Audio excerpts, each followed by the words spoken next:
Harvard's attempt to cancel black professor is the height of hypocrisy. I mean, what did you expect from Harvard? These are the same people that segregated graduation. I mean, what'd you expect? But before we get started, go ahead and hit that like button, share this out so we can get this information out, and subscribe if you're not already a subscriber. And hit that alarm bell so you know when I'm putting out new stuff. Also, check out my link tree in the description. It has a link to my socials, my merch store, and my mental health coaching and consultation page. All right, let's talk about this news.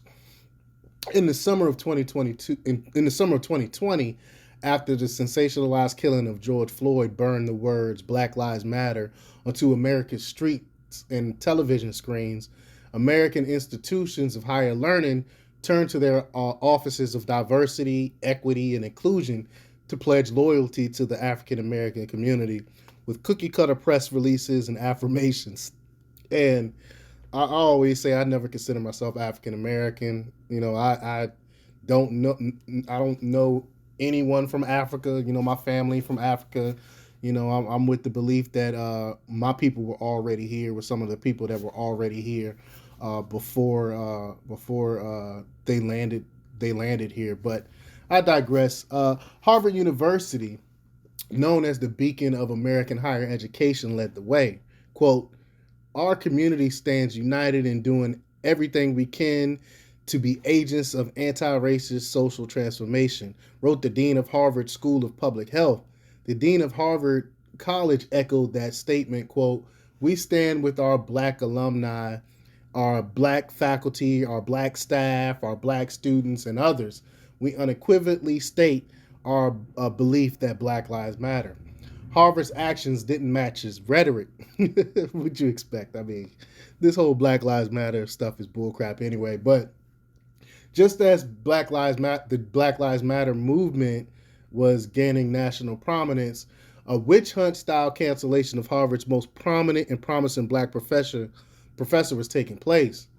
Harvard's suppression of Professor Roland Fryer, newly exposed in a 2022 film by documentarian Robert Montz, and a score of articles from prominent thinkers such as Glenn Laurie, I love Glenn, and Stuart Taylor, who wrote about this issue at Real Clear Education, and appears in Montz's documentary, is an egregious example of hypocrisy at work.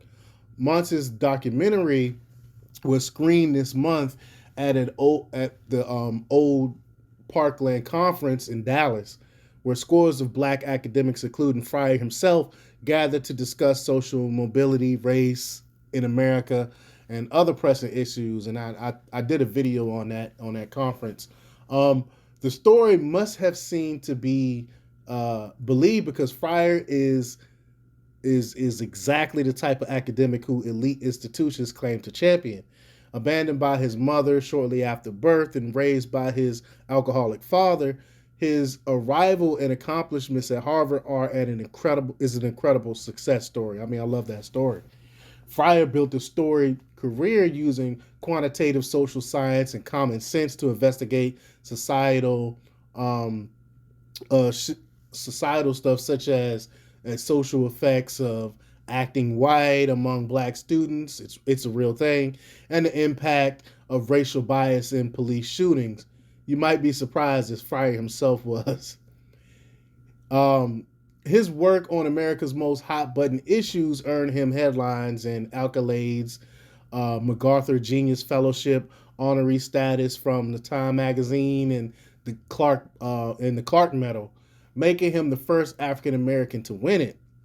By the late 2010s, Fryer was an academic star, a generational voice at Harvard who pushed the boundaries of academic research to the benefit of the least advantaged Americans, and one who represented the true manifestation of the American dream. It was a long way from the housing projects of Daytona Beach, Florida, but his research upset the political apple cart, and Harvard would soon find occasion to muzzle him. University administrators, including Dean of Harvard's Faculty Arts and Science Claude Gay and Dean of Social Science Larry Bobo, were less than enchanted with Fryer's findings and regularly attacked his work. Gay and Bobo were among his foremost critics when Fryer Lab found no evidence of racial bias in police shootings, concluding that statistically police officers were less likely to shoot black suspects than white ones. And if you're a longtime follower of me, you know that I cited this study several times, this Harvard study several times. In 2018, a former research assistant came forward with accusations of sexual harassment against Fryer. Most of her claims were dismissed by a neutral investigating committee, which recommended training for Fryer. But a small committee, including Gay and Bobo, instead took the step of removing Fryer from the classroom for 2 years and shutting down his research lab. Gay even lobbied Harvard's presidents to revoke Fryer's tenure, something that hadn't been done at Harvard since the Civil War. Another former research assistant, Tanea Devi, calls the sidelining of Fryer, quote, the most cold-blooded murder I've ever seen. When asked if Harvard, if there were any other examples of university history of tenured professors being removed from the classroom and having his research shut down, the university refused to comment. Harvard also refused repeated requests for comments as to whether the university supports diversity of thought. I mean, of course they don't. If you're against the leftist ideology, they don't want it. Even if it's peer-reviewed research, they don't want it. They don't like it. They want you out if you continue to do this stuff. And Fryer's case is a cautionary tale at the Ivies. Just last week, Princeton University took the extraordinary step of firing an eminent tenured classics professor, Joshua Katz, after a similar witch hunt led by campus bureaucrats. I mean, this is happening all over. This is happening all over. If you go against the leftist ideology, they will come for you. But Princeton's pretext is similar to Harvard's, related to a years-old consensual relationship between Katz and a student. But it's obvious to any neutral observer that the repeated inquiries and unusual punishment are due to professor's opinions on race, politics, not his workplace political behavior. The Harvard Crimson reports that as of 2021, Fryer has served his 2-year suspension and was back in the classroom, but his research and academic life are under the direct supervision of Gay, who had made her opposition to Fryer's work clear. Such a hostile working environment calls to mind the company bosses from Joseph Conrad's, quote, Heart of Darkness, who was obeyed, yet he inspired neither love nor fear, nor even respect. He inspired uneasiness. That was it. The message from Harvard is that Fryer should feel unease in his current position, for any misstep could land him back in academic jail.